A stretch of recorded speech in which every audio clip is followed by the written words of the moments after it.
할렐루야. 오늘 거룩한 주일 예배 나온 여러분을 예수님 이름으로 환영하고 축복합니다. 시간 우리 경건한 마음으로 하나님께 예배하는 시간 되길 원합니다. 다 같이 자리에 일어나셔서 주님 임재를 찬양드리며 우리 예배의 자리를 함께 나가겠습니다. 주님 임재를 숨 쉬는 순간마다 난 느껴요. 아침마다 해가 뜸을 아는 것처럼 나의 기도 들으심을 나는 아네. 주님 임재를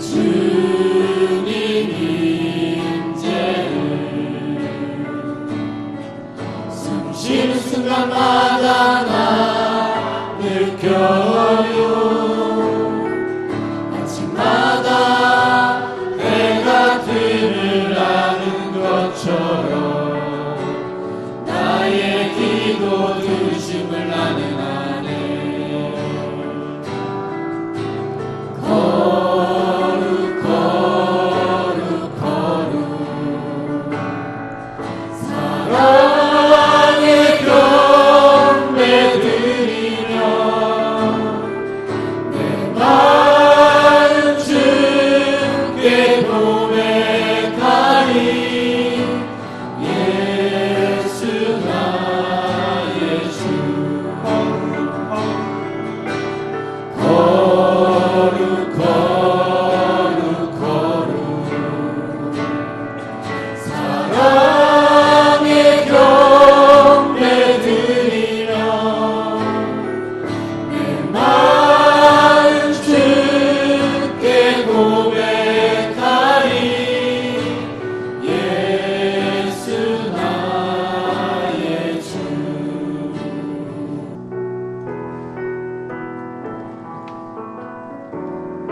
그 맑고 환한 밤중에 우천사 내려와 그 손에 빛 받으고서 다 찬송하기를. 평강의 왕이 오시니 다 평안하여라. 그 소란하던 새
참 좋으신 아버지 하나님 감사합니다. 어둠 가운데 빛으로 오신 예수님을 찬양합니다. 대강절 네 번째 주일 이렇게 주님 앞에 올려드립니다. 혼돈과 갈등과 정말 어그러짐 가운데 질서를 부여해 주셨던 그 하나님의 창조의 원리처럼 하나님, 오늘 드려지는 예배를 통하여서 우리의 무너졌던 것들, 우리의 어그러졌던 것들이 하나님의 말씀의 빛 앞에 겸손히 다시 한번 온전해지는 시간 되어질 수 있도록 은혜를 베풀어 주옵소서. 참된 사랑을 우리에게 보여주셨는데 그것은 말로만 하는 사랑이 아니었고 몸으로 보여주는 사랑이었습니다. 아버지 하나님, 예수 그리스도의 그 사랑을 기억하여서 우리도 우리의 살아가는 삶 가운데 작은 예수가 되어서 몸으로 다른 이들을 섬기며 사랑해 줄 수 있는 저희들 되어질 수 있도록 은혜를 베풀어 주옵소서. 한 주 동안도 살아가면서 여러 가지 아버지 하나님 어렵고 힘들었던 일들도 있었습니다. 마음이 무너지는 그런 상황 가운데 놓여졌을 때도 있었습니다. 하지만 있는 모습 그대로 주님 앞에 나왔사오니 이제는 십자가의 능력으로 다시 한번 일어서게 하여 주시고 주의 말씀으로 다시 한번 일어서게 하여 주셔서 이 땅 가운데 참된 그리스도인으로 온전히 살아갈 수 있도록 은혜를 베풀어 주옵소서. 수고하고 무거운 짐진 자들아 다 내게로 오라, 내가 너희를 쉬게 하리라 약속하셨사오니 주님, 이 시간 참된 쉼과 하늘의 평강이 우리에게 부어지는 귀한 시간 되어질 수 있도록 은혜 내려 주옵소서. 이곳에 있는 모든 믿음의 교우들을 주님의 이름으로 축복합니다. 이 자리에 올 때 여러 가지 근심과 염려와 두려움과 걱정과 섭섭한 마음들을 가지고 왔습니까? 눈 녹듯 녹아지게 하여 주시고 하늘의 평강을 저들에게 더하여 주옵소서. 육체의 연약함을 가지고 온 이들이 있습니까? 어떤 통증과 아픔을 가지고 온 이들이 있습니까? 그 아픔 때문에 예배하지 못한 이들이 있습니까? 시간과 공간을 초월해서 역사하시는 주님께서 찾아가셔서 주님의 능력이 오는 손으로 안수하여 주실 때에 모든 질병들은 떠나갈 것이며 모든 아픔들은 사라질 것이며 영혼육의 강건함으로 온전히 회복되어지는 은총을 저들에게 베풀어 주옵소서. 이 시간 주님 앞에 나온 모든 이들 앞에 빛 되신 주님 임하여 주셔서 우리를 발견케 하여 주시고 주의 말씀을 우리의 신비에 새기는 귀한 시간 되어질 수 있도록 은혜 베풀어 주옵소서. 모든 영광 주님께서 홀로 받아주실 것을 믿고 감사를 드리오며 우리를 죄악에서 구원하여 주신 우리 구주 예수님의 이름으로 간절히 기도하옵나이다. 아멘. 이 시간 함께 축복했으면 좋겠습니다. 서로를 바라보면서 우리 손을 내밀어서 함께 축복하기 원합니다. 평화 하나님의 평강이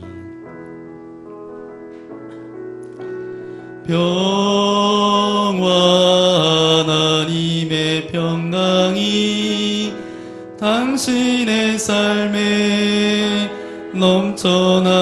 넘쳐나기를 평화 하나님의 평강이 당신의 삶에 가득하기를 축복합니다. 우리 모자실 축복할까요? 기쁨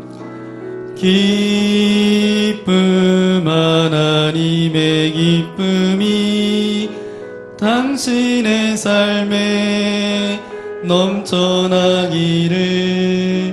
기쁨 하나님의 기쁨이 당신의 삶에 가득하기를 축복합니다. 여러분의 두 손을 가슴에 얹고 소망 하나님의 소망 나의 삶 속에 넘쳐나기를 소망 하나님의 소망이 나의 삶 속에 가득하기를 축복합니다. 이곳에 불러주신 하나님께 영광의 박수 올려드리겠습니다. 할렐루야. 신약성경 사도행전 5장 17절부터 42절까지 말씀인데 우리 함께 말씀 읽도록 하겠습니다. 오늘 굉장히 긴 말씀입니다. 그래서 긴 말씀, 여러분 성경을 잘 가까이 하실 기회가 많지 않으신데 왜 긴 말씀일까? 또 그 가운데 또 주님의 음성이 여러분에게 들려졌으면 좋겠습니다. 사도행전 5장 17절부터 42절까지 말씀 교독하기 원합니다. 대제사장과 그와 함께 있는 사람 즉 사두개인의 당파가 다 마음에 시기가 가득하여 일어나서 사도들을 잡아다가 옥에 가두었더니 주의 사자가 밤에 옥문을 열고 끌어내어 이르되 가서 성전에 서서 이 생명의 말씀을 다 백성에게 말하라 하매 그들이 듣고 새벽에 성전에 들어가서 가르치더니 대제사장과 그와 함께 있는 사람들이 와서 공회와 이스라엘 족속의 원로들을 다 모으고 사람을 옥에 보내어 사도들을 잡아오라 하니 부하들이 가서 옥에서 사도들을 보지 못하고 돌아와 이르되 우리가 보니 옥은 든든하게 잠기고 지키는 사람들이 문에 서 있으되 문을 열고 본즉 그 안에는 한 사람도 없더이다 하니 성전 맡은 자와 제사장들이 이 말을 듣고 의혹하여 이 일이 어찌 될까 하더니 사람이 와서 알리되 보소서 옥에 가두었던 사람들이 성전에 서서 백성을 가르치더이다 하니 성전 맡은 자가 부하들과 같이 가서 그들을 잡아왔으나 강제로 못 담은 백성들이 돌로 칠까 두려워함이더라. 그들을 끌어다가 공회 앞에 세우니 대제사장이 물어 이르되 우리가 이 이름으로 사람을 가르치지 말라고 엄금하였으되 너희가 너희 가르침을 예루살렘에 가득하게 하니 이 사람의 피를 우리에게로 돌리고자 함이로다. 베드로와 사도들이 대답하여 이르되 사람보다 하나님께 순종하는 것이 마땅하니라. 너희가 나무에 달아 죽인 예수를 우리 조상의 하나님이 살리시고 이스라엘에게 회개함과 죄사함을 주시려고 그의 오른손으로 높이사 임금과 구주로 삼으셨느니라. 우리는 이 일의 증인이요 하나님이 자기에게 순종하는 사람들에게 주신 성령도 그러하니라 하더라. 그들이 듣고 크게 노하여 사도들을 없이 하고자 할세 바리새인 가말리엘은 율법 교사로 모든 백성에게 존경을 받는 자라.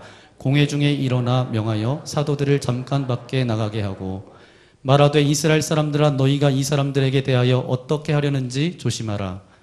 이전에 드다가 일어나 스스로 선전하며 사람이 약 400명이나 따르더니 그가 죽임을 당하며 따르던 모든 사람들이 흩어져 없어졌고 그 후에 호적할 때에 갈릴리의 유다가 일어나 백성을 꿰어 따르게 하다가 그도 망한즉 따르던 모든 사람들이 흩어졌느니라. 이제 내가 너희에게 말하노니 이 사람들을 상관하지 말고 버려두라. 이 사상과 이 소행이 사람으로부터 났으면 무너질 것이요 만일 하나님께로부터 났으면 너희가 그들을 무너뜨릴 수 없겠고 도리어 하나님을 대적하는 자가 될까 하노라 하니 그들을 옳게 여겨 사도들을 불러들여 채찍질하며 예수의 이름으로 말하는 것을 금하노니 사도들은 그 이름을 위하여 능력받는 일에 합당한 자로 여기심을 기뻐하면서 공회 앞을 떠나니라. 그들이 날마다 성전에 있든지 집에 있든지 예수는 그리스도라고 가르치기와 전도하기를 그치지 아니하니라. 아멘. 오늘 사도행전 15번째 말씀, 사도행전 5장 17절부터 42절까지 말씀을 가지고 하나님의 흐름은 막을 수 없습니다 라는 제목으로 하나님의 말씀 함께 나누기 원합니다. 여러분 연날리는 거 좋아하세요? 네.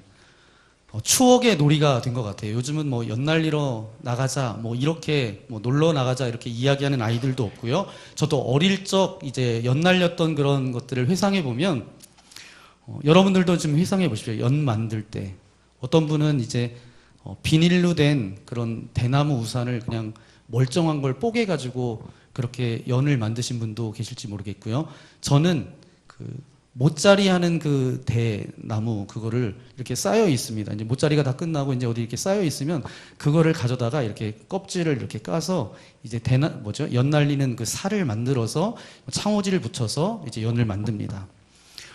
할아버지가 만들어 주셨고 아버지가 가르쳐 주셔서 이제 연은 이렇게 만들어야 된다라고 알려주셔서 제가 연을 만들어요. 제가 손재주가 그래도 조금 있습니다. 그래서 만들어서 연을 날려요. 그래서 실을 매서 막 뛰면서 연을 날리는데 연이 잘 날까요? 안 날까요? 잘 안 나는 거예요. 날기는 날아도 계속 한쪽으로 돌다가 뚝 떨어지고 그러다가 결국은 땅에 질질 끌려서 이제 연의 형체는 찾아볼 수 없게 그랬던 기억이 제 어렸을 때 기억이에요. 나중에 깨달았습니다. 뛴다고 연이 나는 건 아니더라고요. 연을 잘 날리기 위해서는 바람을 잘 거슬러서 잘 타야 돼요. 어제 어떤 권사님하고 이야기를 나눴는데 큰 비행기 아니라 그거보다 좀 작은 비행기도 바람을 등지고 가는 게 아니라 바람을 맞서고 갈 때에 이제 이렇게 비행기가 잘 뜰 수 있다고 그런 말씀을 하시더라고요. 맞는 것 같아요. 바람을 잘 이용할 줄 알아야 됩니다. 뛰기만 한다라고 연이 날지는 않더라고요. 여러분, 바람이라는 것이 자연 세계에만 있는 것이 아닙니다. 우리가 살아가는 세상 속에서도 바람이 있어요. 어떤 바람이 있나요? 시대의 흐름이라고 하죠. 시류라고 합니다. 여러분, 사람들이 무엇을 하든지 간에 시대의 흐름을 잘 알아야 된다는 거예요. 시대의 흐름을 잘 알아야 성공할 수 있습니다. 아무리 열심히 해도 세상 돌아가는 것을 잘 알지 못하면 실패할 수밖에 없어요. 제가 연 날리는 것처럼 그냥 연의 형체를 알아보기도 어렵고 삶이 만신창이가 될 때가 굉장히 많습니다. 그러나 어떤 사람들은 별로 노력하지도 않고 바람을 잘 타서 순식간에 돈도 벌고 명예도 얻는 그런 사람들도 있습니다. 하지만 그것이 진정한 행복을 가져다 주지는 않습니다.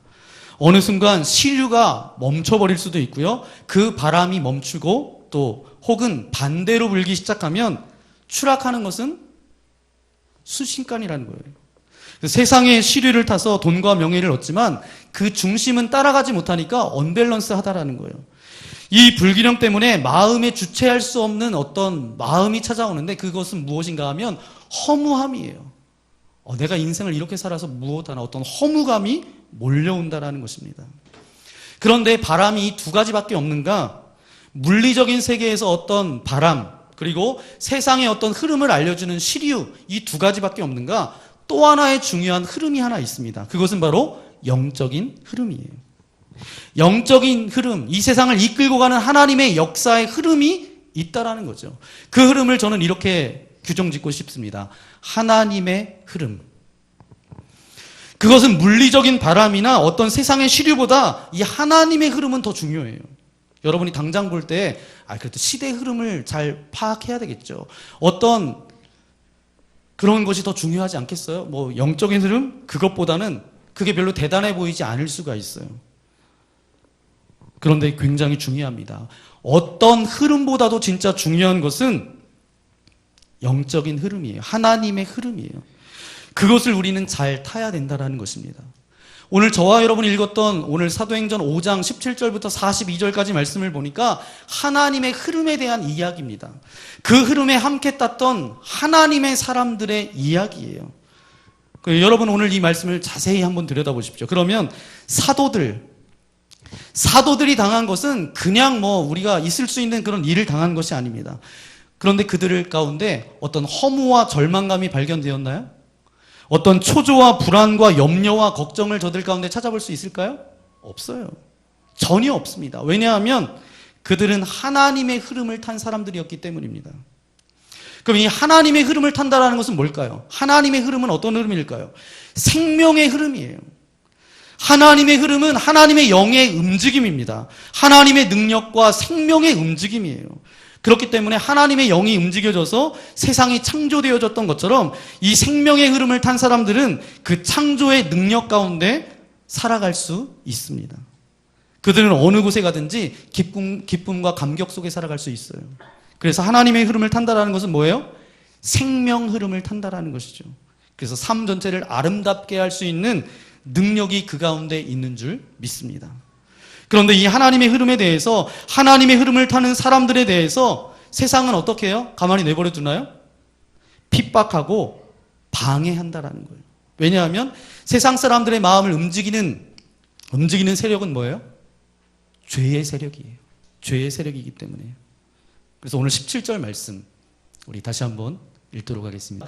대제사장과 그와 함께 있는 사람 즉 사두개인의 당파가 다 마음의 시기가 가득하여 일어나서. 아멘. 당시의 대제사장들과 사두개인 당파들이 그 마음에 뭐가 일어났다고요? 시기가 가득하니. 여러분, 죄는 끝없이 생명을 시기합니다. 죄는 끝없이 생명에 대해서 어떤 두려움을 가지고 있어요. 그래서 방해합니다. 핍박합니다. 왜요? 그 죄성 때문에. 하지만 여러분 기억하십시오. 아무리 죄가 이 하나님의 흐름을 핍박하고 방해한다 할지라도 결국 막을 수 있어요? 없어요? 없어요. 하나님의 흐름을 막을 수는 없습니다. 왜요? 이것은 하나님의 흐름이기 때문에. 그러면 왜 하나님의 흐름을 막을 수 없을까? 우리 첫 번째 함께 고백하기 원합니다. 하나님께서는 예비하신 사람들을 통해서 하나님의 흐름을 탄 사람들을 보호하십니다. 아멘. 맞아요. 하나님께서는 예비하신 사람들을 통해서 하나님의 흐름을 탄 사람들을 어떻게 하신다고요? 보호해 주세요. 보호해 주시는 분이세요. 하나님의 흐름을 탄 사람들을 하나님께서 보호해 주시는데 아주 드문 경우이기는 하지만 아주 급박하고 어려운 순간 그때에 하나님께서는 초자연적으로 개입하여 주신다라는 거예요. 그렇기 때문에 이 흐름을 막을 수 있어요? 없어요? 없어요. 정말 결정적으로 무너질 것 같은 핍박의 순간, 어려운 순간이 찾아오면 하나님께서는 초자연적으로 개입하기 시작하세요. 오늘 본문을 보세요. 당시에 대제사장들과 사두개인들이 아주 작정을 했어요. 작당을 했어요. 어떻게 하려고요? 예수님 믿는 사람들을 쓸어버리자. 저들을 다 죽여버리자. 그래서 사도들을 몽땅 어디에 잡아가뒀어요? 감옥에 잡아가뒀어요. 문을 잠그고 밖에서 지키는 사람들을 몇 겹으로 세워서 지킵니다. 그 다음날 공회를 소집해요. 보통 공회가 아니에요. 오늘 말씀해 보니까 공회와 함께 이스라엘의 모든 원로들을 소집했다는 거예요. 그야말로 확대 공의회를 소집했다라는 것입니다. 공의회와 함께 이스라엘 원로들이 다 소집됐어요. 그래가지고 어마어마한 회의에서 이제 한 번에 끝내버리려고. 그렇기 때문에 방법이 있었겠어요? 없었겠어요? 없어요. 사도들 전체가 나가서 이제 다 사형당하는 길밖에, 그 길밖에 없었습니다. 그런데 오늘 말씀을 보니까 밤에 역사가 일어납니다. 역시 역사는 밤에 일어나요. 그렇죠? 하나님의 사자가 옥문을 열고 그들을 꺼냅니다. 그리고 결론은 어떻게 된 줄 아세요? 그 다음날 대제사장이 무게를 잡고 최고의 지위를 가지고 있었던 사람이 굵은 목소리로 이렇게 이야기합니다. 그놈들을 잡아와라. 그놈들을 끌고 와라. 그때 이제 그 부하들이 네, 알겠습니다. 이제 끌고 오면 이제 단박에 저들을 이제 처형해서 싹 쓸어버리려고 했던 그런 계획을 가지고 있었어요. 조금 있다 보니까 그들을 이제 데리러 간 사람들이 같이 와요, 혼자 와요? 혼자 왔어요. 그러면서 보고합니다. 가보았더니 옥문이 잠겨 있었는데, 그리고 그 문을 지키는 사람들이 잠도 자지 않고 거기 눈동자도 깜박이지 않고 잘 서서 지키고 있었는데 가보니까 있었다고요? 없었다고요? 없었다는 거예요. 그래서 사두개인들이 뭐라고 이야기하냐 하면 어찌 될까 하고 의혹했다라고 기록했어요. 이것은 도대체 이러면 어떻게 하면 좋을까? 뭐 이런 이야기예요. 너무나 당황하고 이 사람들이 어안이 벙벙해서 어찌할 줄 몰랐어요. 그러면서 이제 각하에게 이렇게 이야기하는 거예요. 옥에 있다고 하는 사람들이 지금 성전에 서서 복음을 증거하고 있습니다. 완전히 비참하게 된 것이죠. 잡아가두었더니 그들이 이제 다 나가서 성전 앞에 서서 복음을 전하고 있었다라는 것입니다. 누가 이렇게 역사하셨나요? 누가 역사하셨어요? 하나님께서 하셨죠. 누구를 보내셔서?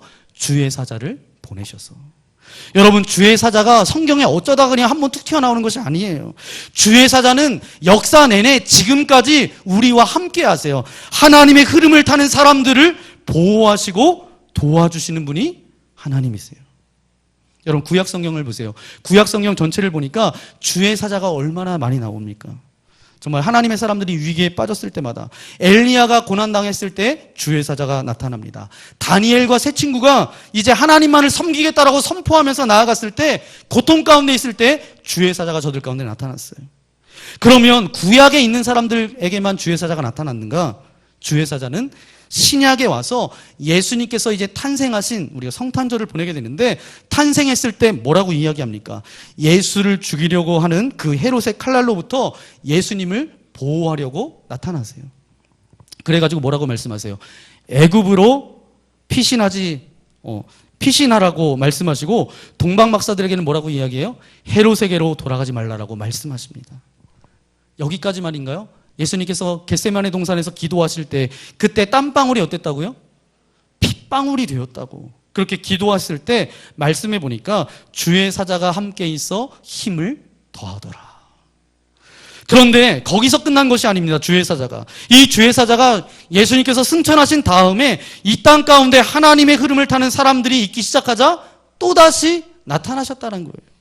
그래가지고 하나님의 사람들이 그 흐름이 위기에 빠지고 어려움이 있을 때 직접 초자연적으로 개입해가지고 그들을 구하기 시작하십니다. 저는 이런 주의 사자의 역사가 저와 여러분이 살아가는 이 땅 가운데도 계속될 것을 분명히 믿습니다. 아멘. 여러분, 역사를 보십시오. 우리의 신앙의 선배들의 이야기를 들어보면 그들이 정말 삶의 가장 어려운 순간에 빠졌을 때에 주의 사자가 어김없이 나타났다라는 거예요. 지금도 위기에 빠진 하나님의 사람들을, 지금도 핍박받는 하나님의 흐름을 지키기 위해서 활동하는 주의 사자의 이야기를 우리가 종종 듣잖아요. 자, 이렇게 하나님께서 직접 초자연적으로 간섭하시기 때문에 이 흐름을 막을 수 있다고요? 없다고요? 없어요. 그러나 하나님께서 쓰시는 방법, 주의 사자를 통해서 역사하시는 방법은 흔한 일이에요? 흔치 않는 일이에요?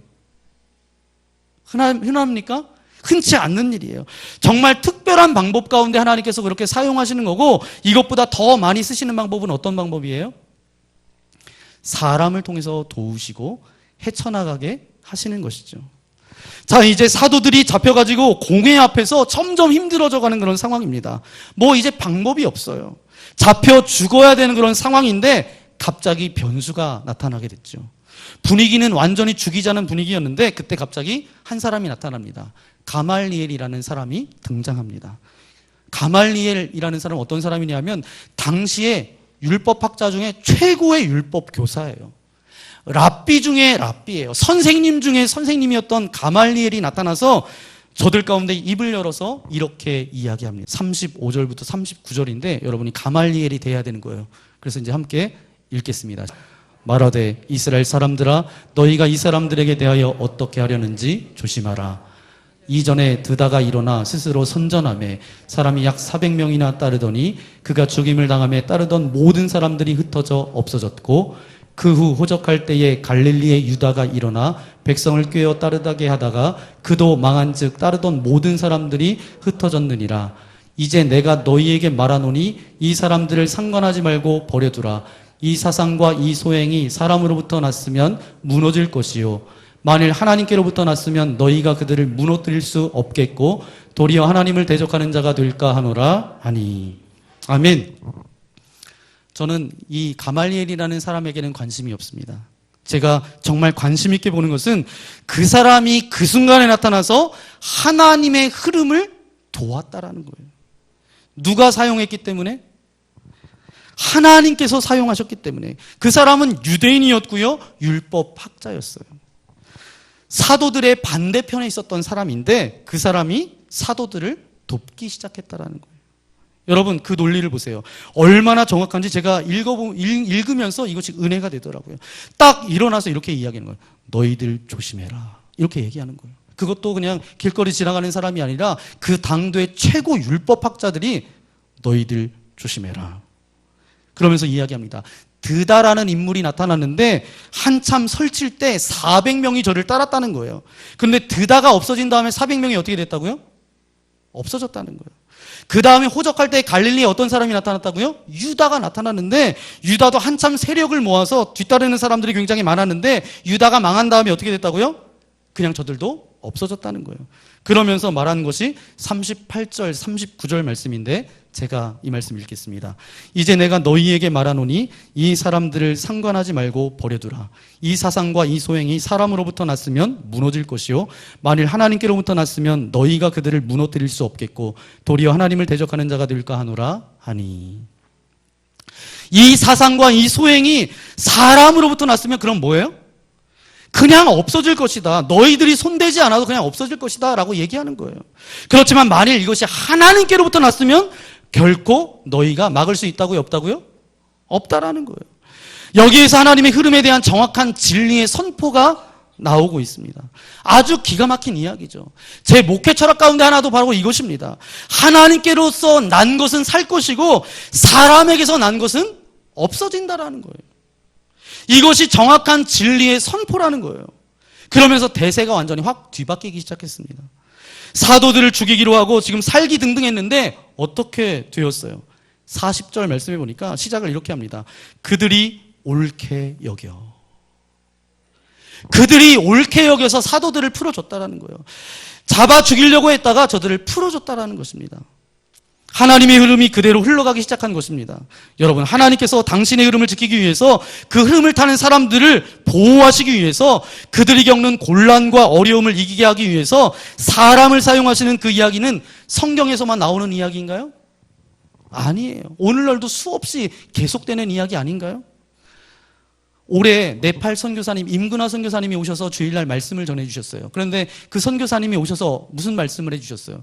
자기가 이제 네팔에서 선교하다가 이제 쫓겨나게 추방당하게 됐는데 누가 나타나서 저를 도와주셨다고요? 추방당할 뻔했는데 추방당하지 않고 국무총리가 자기를 도와줬다고. 그래서 내가 네팔에서 지금도 계속해서 선교할 수 있는 이유라고. 여러분, 가말리엘이라는 사람을 통해서 이 흐름을 지켰던 하나님의 역사는 지금도 계속되는 줄 믿습니다. 그렇기 때문에 하나님의 흐름은 막을 수 있어요, 없어요? 없어요. 세상이 막으려고 해도 아무리 애를 써도 상상할 수 없는 순간에 하나님께서 사람을 세우셔서 당신의 흐름을 지키시고 그 흐름을 탄 사람들을 어떻게 해주신다고요? 보호해 주실 줄 믿습니다. 그러면 왜 하나님의 흐름은 멈출 수 없는가? 두 번째 우리 함께 고백하기 원합니다. 상황을 초월하는 기쁨을 마음에 직접 넣어주시기 때문에 하나님의 흐름은 멈추지 않습니다. 맞아요. 하나님께서 우리의 속에 직접 그 기쁨을 집어넣어 주시기 때문에 하나님의 흐름은 멈춰지지 않아요.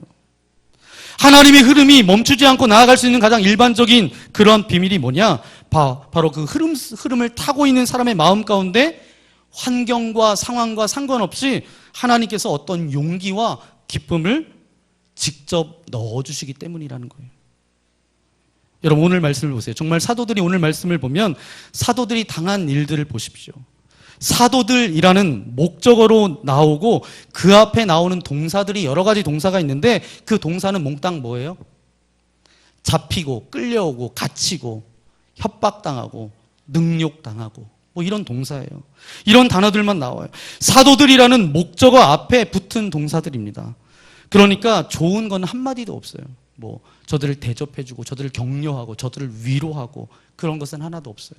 그냥 잡아가두고 또 가두고 저들을 조롱하고 채찍질했다. 여러분, 사람들이 말이죠, 이런 일들을 당하면 그 마음 가운데 드는 심리적인 상태는 어떤 상태예요? 네, 뭐 위축되기도 하겠죠. 여러분, 공경에 처하고 채찍질 당하고 감옥에 갇히고 이게 계속 반복되고 반복된다고 생각해 보세요. 그럼 그 마음 가운데 낙담이 됩니다. 낙담이 돼요. 사실 일이 망가지고 끝나는 것이 아니라 상황 때문에 끝나는 것이 아니라 낙담해서 그 일들이 망가진다라는 거예요. 그렇게 잡아 가두고 능욕당하게 하고 채찍질 당하고 모욕당하면요, 가장 먼저 무너지는 것은 마음이 무너집니다. 그런데 놀랍게도 사도들은 전혀 그렇지 않았다라는 거예요. 오히려 그럴수록 그들의 마음속에 이해할 수 없는 기쁨이 올라오기 시작했어요. 41절 말씀 우리 같이 읽어볼까요? 신약 성경 전체를 통해서 가장 통쾌하고 가장 역설적인 그런 고백이지 않을까 그렇게 생각되는데 이 시간 함께 읽겠습니다. 사도들은 그 이름을 위하여 능욕받는 일에 합당한 자로 여기심을 기뻐하면서 공회 앞을 떠나니라. 아멘. 능욕받는 일에 합당한 자로 여기심을 어떻게 하면서요? 기뻐하면서. 세번역 성경에 보니까 더욱더 구체적으로 이야기하고 있는데 함께 읽겠습니다. 사도들은 예수의 이름 때문에 모욕을 당할 수 있는 자격을 얻게 된 것을 기뻐하면서 공의회에서 물러나왔다. 모욕당할 수 있는 자격을 얻게 된 것을 어떻게 했다고요? 기뻐했다라는 거예요. 말을 고상하게 써서 이렇죠. 이게 현실로 가면 보통의 문제겠어요? 그러니까 완전히 모욕당하고 창피당하고 짓밟혔지만 그 속에는 뭐가 있었다는 거예요? 오히려 그것 때문에 기쁨이 올라오는 이 기쁨 때문에 이 마음 때문에 이 흐름이 멈춰지지 않았다라는 거예요. 여러분, 선교사님들의 이야기를 보세요. 선교사님들이 우리나라 선교 초기에 보면 선교사님들이 오셔서 이제 복음을 증거하셨어요. 올 때 손 들고 환영하면서 어서 오십시오 선교사님 이렇게 얘기했나요? 아니에요. 적대적인 상황 가운데서 그렇게 선교사님들이 복음을 들고 이 땅 가운데 들어왔습니다. 그런데 그들은 상황은 자기들을 환영해 주지 않아요. 그런데 하나님께서 위로부터 주신 그런 기쁨이 있었기 때문에 들어와서 복음을 증거하는 그런 일들을 감당하셨습니다. 제가 예전에 양화진이라는 그런 책을 읽게 됐습니다. 정연희 씨가 썼던 그런 소설 가운데 하나인데 우리나라 선교 초기에 대해서 여기에 기록하고 있어요. 이게 벌써 92년도인가 나왔는데 최근에 올해 다시 이제 다른 출판사에서 이렇게 펴냈더라고요. 우리 민족이 이만큼 우리가 신앙인들이 굉장히 많아지고 이렇게 예배 드릴 수 있는 것은 우연이 아니라는 거예요. 바로 이 하나님의 흐름을 지켰던 자들이 승리했기 때문에 지금 우리가 예배 드리고 있는 것이죠. 불과 100년 전 일이죠. 닥터 홀이라는 사람이 있습니다. 닥터 홀 부부 로제타 홀, 닥터 홀 이렇게 이제 이 가정이 이제 지금 양화진에 그렇게 묻혀 계신데 이분이 처음 닥터 홀 부부가 평양에 왔을 때 사람들에게 복음을 전하는데 어떻게 전하냐 하면 이들이 이제 의사, 치료해주고 다른 사람의 병을 낫게 해주고 뭐 이런 일들을 했어요. 그랬더니 나중에 고발을 당해서 관가에 이렇게 막 가기도 하고 이렇게 핍박이 찾아왔습니다. 그러면서 닥터 홀을 도왔던 한국 사람이 있는데 김창식이라는 사람입니다. 김창식이라는 분인데 이분이 이 선교사님 부부를 도와서 열심히 이제 그 복음이 증거될 수 있도록 도왔던 분이에요. 그런데 이제 이 관가에서도 이 선교사님 외국인을 직접 잡아다가 어떻게 신문하고 고문할 수 없어서 이 선교사님을 도왔던 김창식을 잡아다가 무조건 패는 거예요. 무조건 때리는 거예요. 얼마나 때렸냐 하면 책에 보니까 엉덩이가 갈기갈기 그렇게 됐다는 거예요. 책의 표현을 빌리자면 엉덩이가 완전히 걸레가 됐대요. 그렇게 사람을 죽도록 팼습니다. 그런데 놀라운 사실은 뭔지 아세요? 이 김창식이라는 사람이 그렇게 맞아가면서도 단 한 번도 예수를 부인하지 않았다라는 거예요. 때려가면서 이렇게 이야기했대요. 너 나가서 예수님을 전하지 않으면 당장 때리는 것을 내가 멈추겠다. 그래도 부인하지 않았다라는 거예요. 오히려 찬송하면서 매를 맞아갔다라는 거예요. 여러분 어떻게 이렇게 할 수 있을까요? 그 속에 정말 세상이 줄 수 없는 기쁨이 그 능력이 그 하나님의 흐름을 막을 수 있었어요? 없었어요? 없었다라는 거예요. 뭘로 막겠어요? 상황보다 더 무서운 건 뭐예요? 그 마음이잖아요. 여러분 이 부어주신 기쁨과 용기를 막을 수 없기 때문에 이 하나님의 흐름은 막을 수 있어요? 없어요? 없어요. 지금도 그런 사람들이 너무도 많습니다. 믿는 것 때문에 가정에서 핍박이 너무도 심해요. 그냥 자녀들로부터 왕따당하고 따돌림 받아요. 그 정도로 모욕당하고 상처받으면 절망할 것 같은데도 오히려 속에서 올라오는 기쁨 때문에 예배 드릴 때마다 감격을 견딜 수 없어서 멈출 수 없어서 날마다 감격적으로 예배 드리는 분들이 계세요. 믿음의 길을 걸어가니까 나중에 어떻게 돼요? 자기를 핍박하고 조롱하고 멸시했던 그 가족들 다 예수 믿고 구원받았다. 뭐 이런 간증을 우리가 들을 때가 종종 있잖아요. 바로 이런 역사 가운데 우리가 살아가고 있다는 거예요. 여러분 기억하십시오. 하나님의 흐름은 막을 수 있다고요? 없다고요? 없습니다. 하나님의 흐름은 막을 수 없어요. 그러면 중요한 것은 뭐예요? 하나님의 흐름을 타는 것이 중요한데 우리 세 번째 결론적인 이야기인데 우리 함께 고백하기 원합니다. 순종, 하나님의 흐름을 타는 비결입니다. 맞아요. 하나님의 흐름을 타는 비결은 뭐예요? 순종이에요. 그렇다면 우리가 어떻게 하나님의 흐름을 탈 것인가? 가장 구체적인 부분에 우리가 직면하고 있습니다. 29절 말씀 우리 함께 읽겠습니다. 베드로와 사도들이 대답하여 이르되 사람보다 하나님께 순종하는 것이 마땅하니라. 아멘. 여러분 하나님의 흐름을 탄다는 것은 복잡하지 않습니다. 바로 순종. 누구에게 순종하는 거예요? 하나님께 순종. 무슨 제도가 필요한 것도 아닙니다. 무슨 깨달음이 필요한 것도 아니에요. 어마어마한 능력이 필요한 것도 아닙니다. 우리가 하나님께 순종하기 시작하면 그것은 바로 하나님의 흐름 가운데 살아가는 것이죠. 자, 그렇다면 또 하나의 문제가 남습니다. 하나님께 어떻게 순종할까요? 하나님께 어떻게 순종해요? 오늘 말씀해 보니까 사도들이 뭐라고 말해요? 사람보다 하나님께 순종하는 것이 어떻다고요? 마땅하니라. 하나님 앞에 순종한다는 것은 뭐예요? 하나님의 뜻을 쫓아간다는 거죠. 그런데 다른 말로 하면 하나님께 순종한다는 것은 우리의 마음속에 있는 상처의 음성을 따르지 않으면 그것이 하나님께 순종하는 거예요. 내 마음에 상처가 올라온다는 거예요. 많은 관계하면서 거절감도 있고요. 우리가 살아가면서 어떤 상처가 있어요. 그러면서 속에서 올라오는 그런 감정들, 소리들. 내가 더러워서 안 한다. 내가 더러워서 네 꼴 안 본다. 뭐 이런 이야기들이 올라오잖아요. 내가 무서워서 도망가냐? 뭐 이런 음성이 우리의 심령 가운데서 들려올 때 그 음성을 따르지 않고 가는 것이 뭐냐 하면 하나님의 뜻 가운데 순종하는 것입니다. 내 마음속에 상처의 음성이 얼마나 많이 올라옵니까? 내 스스로 갈등해서 난 도저히 할 수 없을 것 같아서 도망치고 싶고 이런 상처의 음성들이 굉장히 많이 있다는 거예요. 하지만 그것을 듣지 않고 나가는 것, 그것이 하나님께 순종하는 것이죠. 내 마음의 상처로 인해서 우리가 찾아오는 게 뭐죠? 미움이에요. 미움만 있나요? 그것이 더 올라와서 질투도 나옵니다. 괜히 보기 싫은 거예요. 이것은 바로 상처로부터 나온다는 거죠. 그것 듣지 않고 나가면 하나님께 순종하는 것입니다. 여러분 오늘 말씀을 보세요. 사도들이 보여준 것은 바로 순종의 샘플이에요. 사도들이 옥에 갇혔을 때 감옥에 갇힌다는 것은 얼마나 힘들까요? 힘들겠죠. 그런데 놀랍게도 밤에 주의 사자가 옥문을 열어서 저들을 풀어줬다라는 거예요. 그 정도 좋은 믿음의 사람이라면 주의 사자에게 감사합니다. 하나님 저를 이렇게 감옥에서 꺼내줘서. 그럼 뒤도 돌아보지 않고 감옥을 뛰쳐나가서 감옥과 반대 방향으로 그렇게 갔겠죠. 그런데 그렇게 막 도망갈 판인데 주의 사자가 뭐라고 말씀하세요? 지금 성전에 가서 생명의 말씀을 전해라.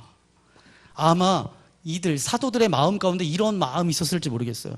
차라리 풀어주지 말든지, 차라리 풀어주지 말든지. 풀어줬는데 다시 가서 성전에 가서 복음을 전하라고, 말씀을 전하라고, 뭐 그런 생각이 들어왔겠죠. 아니 왜 풀어줘서 또 왜 이렇게 공경을 당하게 하나, 이런 상처로부터 찾아온 그런 마음이 생겨났겠죠. 그 마음의 두려움이, 그 마음에 두려운 그런 상처가 그 순간 따를 수 없게 만들 정도로 그들의 마음 가운데 올라왔겠죠. 하지만 놀랍게도 사도들 중에 단 한 사람도 예외 없이 가서 복음을 전했다라는 거예요. 이게 바로 순종입니다. 마음에 올라오고 있는 어떤 상처의 음성을 듣지 않는 것. 두 번째로, 세상의 권력과 권세들의 협박, 세상의 달콤함의 유혹을 따르지 않는다면 이것도 하나님께 순종하는 거예요. 세상의 권력들이 너 이렇게 안 하면 힘들 줄 알아? 너 이렇게 안 하면 죽어? 이렇게 할 거예요. 이런 유혹과 이런 달콤함에 그것을 따르지 않고 거부하면 그것도 하나님 앞에 순종하는 것이죠. 나중에 공회에서 살기등등하게 채찍질하면서 내보내면서 뭐라고 얘기해요? 다시는 예수라고 하는 이름을 말하지도 말고 전하지도 말아라. 이렇게 얘기하는 거예요. 협박해서 보냅니다. 그런데 그들이 나와서 어떻게 했는 줄 아세요? 42절 말씀 읽도록 하겠습니다. 그들이 날마다 성전에 있든지 집에 있든지 예수는 그리스도라고 가르치기와 전도하기를 그치지 아니하니라. 세상이 협박했어요. 세상이 말하는 것, 세상 권력자들의 말을 듣지 않았다라는 거예요. 그게 순종입니다. 사람보다 하나님께 순종하는 것이 어떻다고요? 마땅하도다. 하나님께 순종할 때 우리는 생명의 흐름을 가운데 나아갈 수 있습니다. 생명의 흐름, 이 흐름 가운데 나아가면 우리의 삶 가운데 가장 아름다운 것들로 채워지기 시작할 거고요. 흔들림 없는 삶의 아름다움이 우리의 삶을 이끌고 갈 것을 분명히 믿습니다. 여러분 기억하십시오. 내가 신앙생활을 하고 있는데 내 마음 가운데 여전히 불안하고 초조하고 두렵고 허무하고 걱정, 근심, 염려들로 사라지지 않고 이것이 계속된다면 여러분 생각해야 돼요. 내가 지금 뭔가 잘못하고 있는 거예요. 생명의 흐름을 타고 있는 한 그럴 수는 없습니다. 내가 신앙생활을 하고 교회 신앙생활을 한 지 정말 오래되었는데도 불구하고 내가 지금 무엇인가 하고 있는 것 같은데도 불구하고 내 마음속에 지속적으로 계속 불안과 초조와 두려움과 걱정과 이 모든 염려들이 찾아온다면 지금 여러분 다른 흐름을 타고 계신 거예요. 물론 생명의 흐름을 탄다 할지라도 순간적으로 불안과 두려움과 초조, 염려 찾아올 수 있을까요? 없을까요? 있어요. 하지만 이것은 잠깐은 찾아옵니다. 그런데 지속될 수는 없습니다. 그것이 왔다가 이내 떠날 수밖에 없다라는 거예요. 그리고 그것이 떠난 다음에는 어때요? 그 빈자리를 채우는 생명의 역사 때문에 더 감격하고 더 감동할 수밖에 없다라는 거예요. 이것이 바로 생명의 흐름입니다. 하나님의 흐름을 탄다는 것은 결코 실패하지 않습니다. 에스겔서 47장 말씀해 보니까 성전 문지방으로부터 이제 흘러나오는 물이 있었어요. 그 물이 그냥 흘러만 나오는 것이 아니라 이것은 하나님의 흐름을 형성하고 있습니다. 이것이 흘러서 나중에 강물이 됩니다. 이 흐름이 가는 곳마다 메말랐고 피폐했던 것이 소성케 되는 그런 역사가 나타나요. 바다까지 가는데 바다도 소성케 되기 시작합니다. 거기에 풍요로움과 아름다움도 있어요. 강 주변에 보니까 양쪽 나무가 정말 풍성한 열매를 맺고 있어요. 잎사귀는 약재료로 그렇게 사용되어진 그런 아름다운 일들이 나타납니다. 이런 것이 바로 하나님의 흐름이에요. 여러분 그렇기 때문에 이제 이 땅을 살아가면서 신앙인으로서 여러분 다른 어떤 것보다 날마다 우리가 점검해야 될 것은 무엇인가 하면 이것을 점검해야 돼요. 내가 하나님의 흐름을 타고 있느냐. 여러분에게 스스로 물어봐야 돼요. 내가 하나님의 흐름 가운데 있는가. 이것을 날마다 점검해야 됩니다. 그래서 하나님의 흐름을 탄 후에 그 위에 여러분의 사업도 그 위에 세워야 돼요. 여러분의 삶도 세워야 돼요. 그리고 여러분의 인생도 세워야지 오래 갑니다. 하나님의 흐름을 벗어나서 내 멋대로 내 마음대로 내 뜻대로 내 방식대로 세우면 그건 언젠가는 무너지게 되어져 있어요. 그러면 연날리다가 막 뛰어서 연날리려고 했는데 나중에 보니까 땅바닥에서 그냥 만신창이가 된 것처럼 우리의 인생이 그럴 수밖에 없습니다. 하나님의 흐름을 벗어나서 내 나름대로 세우면 그것은 분명한 파멸입니다. 신앙과 상관없어요. 하나님의 흐름, 그 흐름을 기억하고 그 흐름 가운데 나아가시는 저와 여러분 되시기를 예수님의 이름으로 간절히 축원합니다. 이 시간 함께 기도하기 원합니다. 주님, 감사합니다. 사도들을 세우셔서 그들을 통해서 복음을 증거하셨던 아버지 하나님, 하지만 하나님의 흐름은 막힐 수가 없습니다. 막을 수가 없습니다. 세상에 아버지 하나님 그런 공회가 모여져서 저들을 막으려고 했지만 막을 수 없었고, 예비하신 사람을 통해서 하나님의 흐름을 탄 사람들을 보호해 주셨던 것처럼 하나님 우리를 보호해 주옵소서. 하나님의 흐름 가운데 나아갈 때 동일한 역사로 우리와 함께하여 주신 줄 믿습니다. 또한 상황과 형편을 뛰어넘어서 하나님께서 우리 속에 하늘의 기쁨을 넣어주셨기 때문에 하나님의 흐름은 멈추지 않습니다. 또한 하나님의 흐름 가운데 나아가는 길이 있는데 그것은 바로 순종입니다. 내가 순종함으로 날마다 하나님의 흐름 가운데 쓰임받을 수 있도록 아버지 하나님 나와 함께하여 주시고 우리 가정과 우리 교회와 함께하여 주옵소서. 우리 말씀을 생각하면서 주여 한번 부르고 함께 기도하겠습니다. 주여! 거룩하신 아버지 하나님 감사합니다. 오늘도 귀한 말씀을 우리에게 허락하여 주신 아버지 하나님 감사합니다. 하나님의 그 허락한 흐름 가운데 나아가기 원합니다. 주님, 우리가 신앙생활하면서 우리의 자존심 때문에, 우리의 상처 때문에 올라오는 수많은 아버지 하나님 마음에 나오는 그런 모든 음성들, 그것을 철저히 거부하게 하시고 그 말씀을 따르는 것이 아니라 그것을 거부하며 하나님 앞에 순종하며 나아갈 수 있도록 은혜 베풀어 주옵소서. 아버지 하나님, 하나님께서 예비하신 사람을 통하여서 하나님의 흐름을 탄 사람들을 보호해 주시는 것처럼, 때로는 초자연적으로 역사하셔서 인도해 주시는 것처럼 그런 은혜가 우리의 삶 가운데 있기를 소망합니다. 세상이 줄 수 없는 기쁨을 우리에게 허락하여 주셨기 때문에 이 기쁨 때문에 하나님의 흐름은 멈출 수 없습니다. 하나님의 흐름을 타는 저희들도 이룰 수 있도록 동행하여 주셔서 날마다 순종함으로 믿음으로 나아갈 수 있도록 은혜를 베풀어 주옵소서. 함께 하심을 믿고 감사를 드리오며 우리 구주 예수님의 이름으로 간절히 기도하옵나이다. 아멘. 오늘 말씀을 생각하면서 시간 함께 찬양하기 원합니다. 나의 안에 거하라 라는 찬양인데요, 우리를 지키시고 보호해 주시고 하나님의 흐름 가운데 살아가게 해주시는 그 하나님을 바라보며 이 시간 나의 안에 거하라 함께 고백하기 원합니다.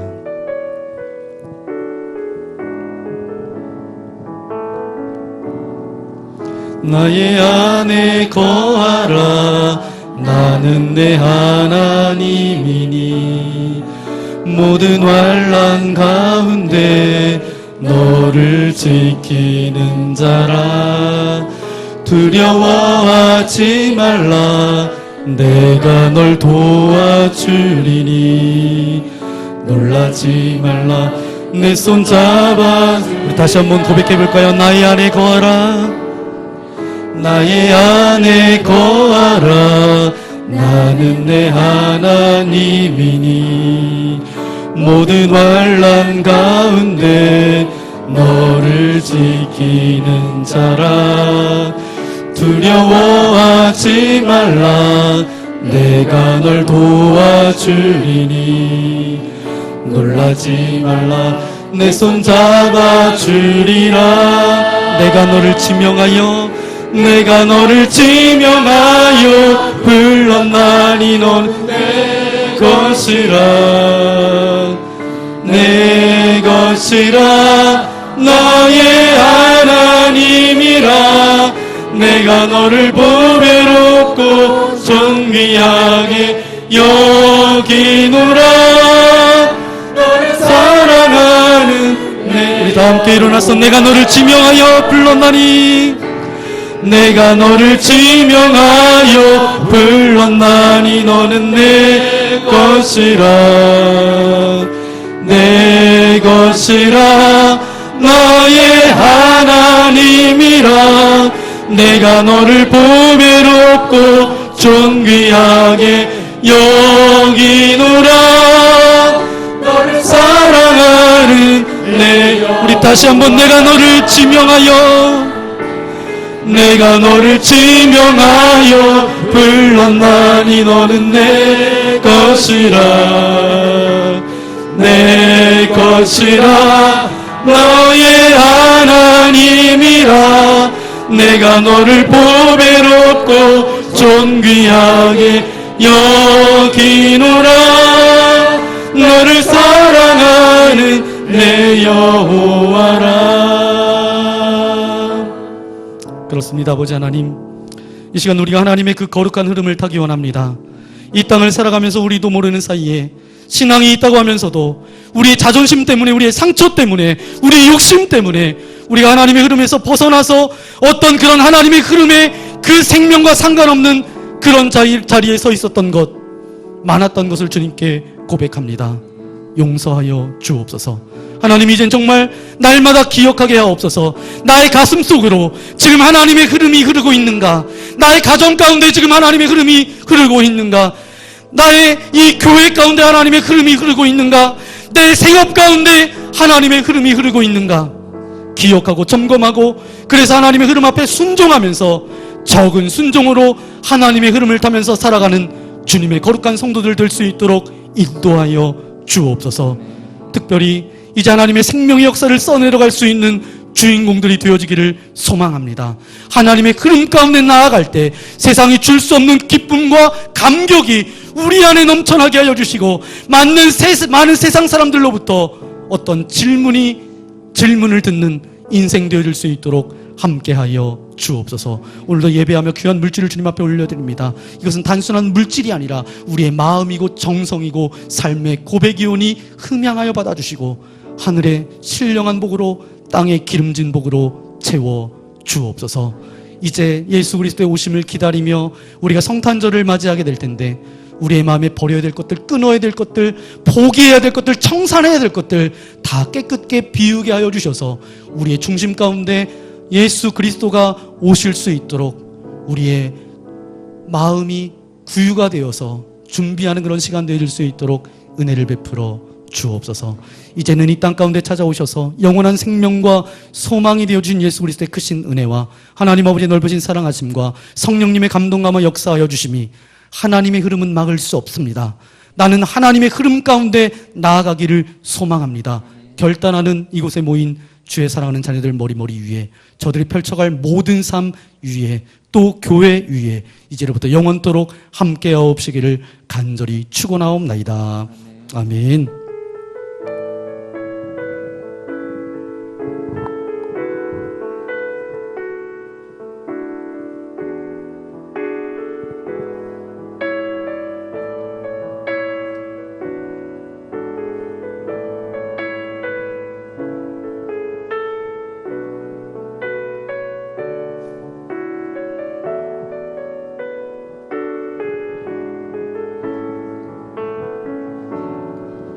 나의 안에 거하라. 나는 내 하나님이니 모든 환난 가운데 너를 지키는 자라. 두려워하지 말라. 내가 널 도와주리니 놀라지 말라. 내 손 잡아주리라.